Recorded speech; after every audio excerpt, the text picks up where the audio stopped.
Surely, every moment in history can be said to be strange, weird, or full of nonsense. I can't state with total confidence our times have the most amount of nonsense ever, because that probably isn't true. But for a global civilization that believes itself to be the pinnacle of human scientific and technological achievements, and rightly so, no age before ours had advanced so much in science and technology, we sure have a lot of harmful stupidity going around. There needs to be an emphasis on the harmful part, because these aren't harmless superstitions like knocking on wood. People are actually dying by the hundreds of thousands. Otherwise stable and historical representative democracies around the world are at risk of becoming authoritarian regimes based on far-out crazy conspiracy theories.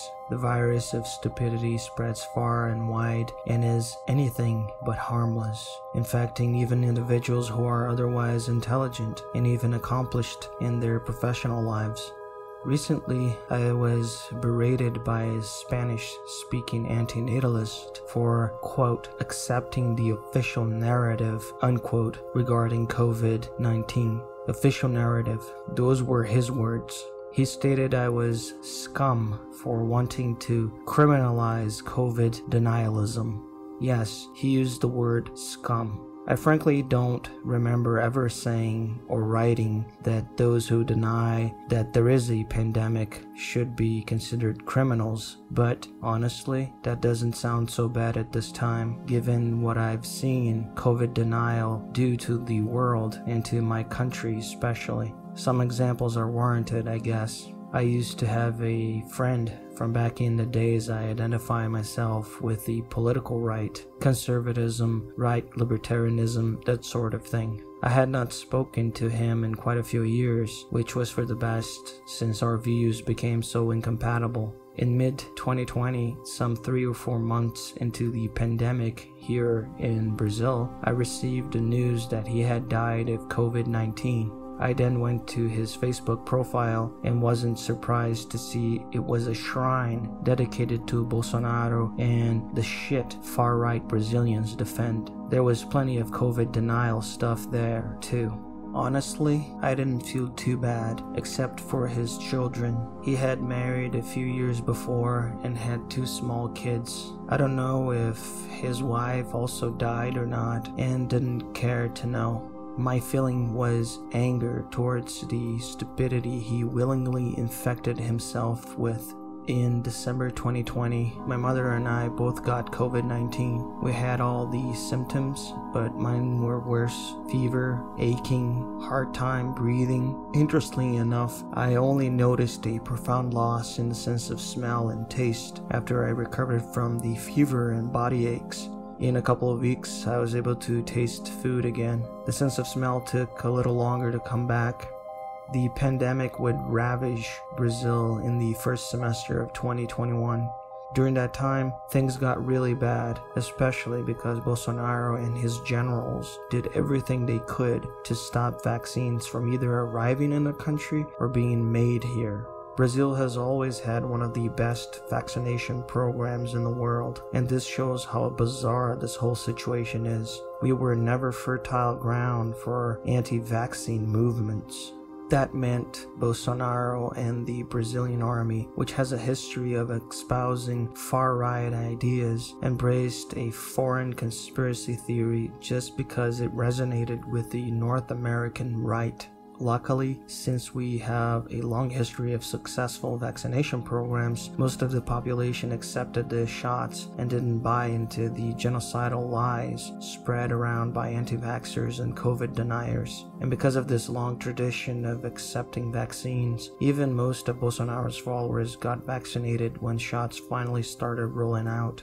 But although they did get the shots, they kept parroting Bolsonaro's anti-vax discourse online. There are plenty of cases of rich Brazilians preaching against the vaccines who eventually got outed as having had even the booster COVID shot. that leaves any thinking person with the impression that their goal is to kill as many poor and uninstructed people as they can while saving themselves. A decrease in the number of poor workers normally means wages increase, but our rich class doesn't care about losing a little money. It's a sadistic thing with them. Most rich Brazilians like to see the destitute suffer. This isn't an opinion. There's plenty of academic literature backing this up. After I was called scum for supporting science and speaking against COVID deniers, I was approached by another antinatalist who said antinatalists are a diverse group of people with different opinions, and I shouldn't get bogged down by someone who doesn't share the same opinions as me when it comes to the COVID-19 pandemic. As examples, this person said that there are some antinatalists who lean left when it comes to politics, and some who are conservative. Some are theists, others are atheists, and so on. They even tried to compare the situation I went through, that is, being called scum for defending the official COVID narrative, with discussions between meat eaters and vegans. According to this person, who happens to be vegan, it was way more horrific for some antinatalists to be meat eaters than for some to be COVID deniers and anti-vaxxers. Well, I completely disagreed. Some things aren't opinions. Some things aren't debatable. One can feel that maybe, since antinatalism itself is a minority ethical position, they may believe that it's already some batshit lunacy in which they happen to believe. Might as well open the door and welcome every nut out there, right? Wrong. First, veganism. Veganism is something that can be debated rationally. In fact, even though I am not a vegan myself, I cannot do anything but accept that they have the intellectual and moral high ground. Basically, they are right, or at least have the best arguments in my view. The reasons why I am not one are mostly due to other factors, which don't make me feel good at all. Now, on to God and politics. When it comes to the existence of God, or which political stance is the correct or not, there can be debates and healthy discussions. That is, when both parties accept a level playing field and play by the rules. Those debates can be heated even when we accept that there are rules and that we might end up disagreeing without having to murder or destroy each other or flat out lie to subjugate the other. Then a conversation is possible. That isn't what anti-vaxxers, COVID deniers, flat earthers, and QAnon followers do, because they see the playing field itself as rigged by obscure agents acting in favor of the so-called globalist elite or some other crap. They're not interested in having a real debate, since they already have their answers stated as articles of faith. And sure, there are plenty of people on the left that act like that too. Tankies, uncritical devotees of Domenico Lazzurdo, fans of Juche, they have a tendency to act similarly. Now on to antinatalism. To consider birth as a negative event, while a minority view, isn't a new idea in philosophy, literature, poetry, and religion.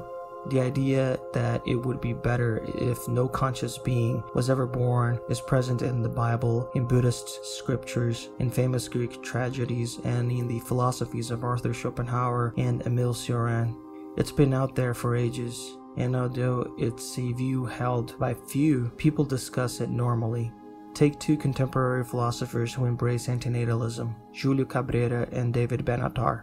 Both are able to debate antinatalism, sometimes heatedly, but most times calmly and in a civilized manner. None feel the need to murder the person they are debating with, regardless of how tense the debate gets.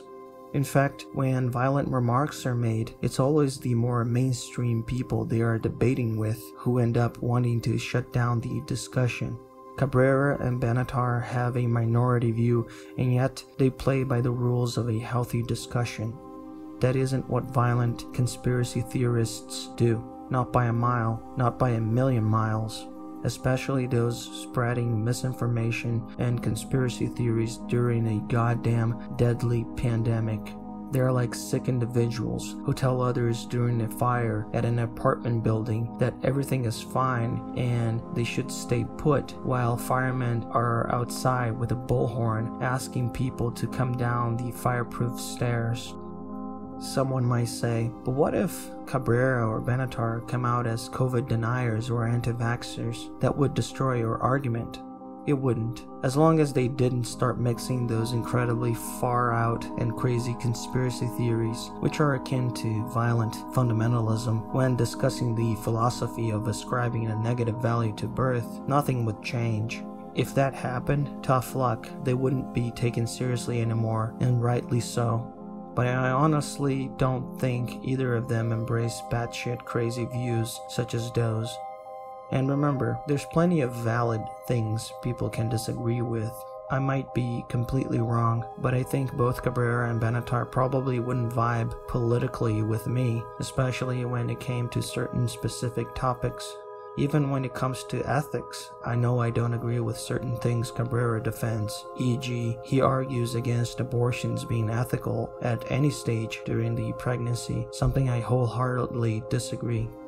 Disagreeing in politics, philosophy, and religion can lead to heated debates, sure, but that's very different than one of them coming out and start preaching that the COVID pandemic is part of the so-called globalist agenda to take away our freedoms, and that vaccines have satanic, Luciferian, communist nanochips that steal our free will.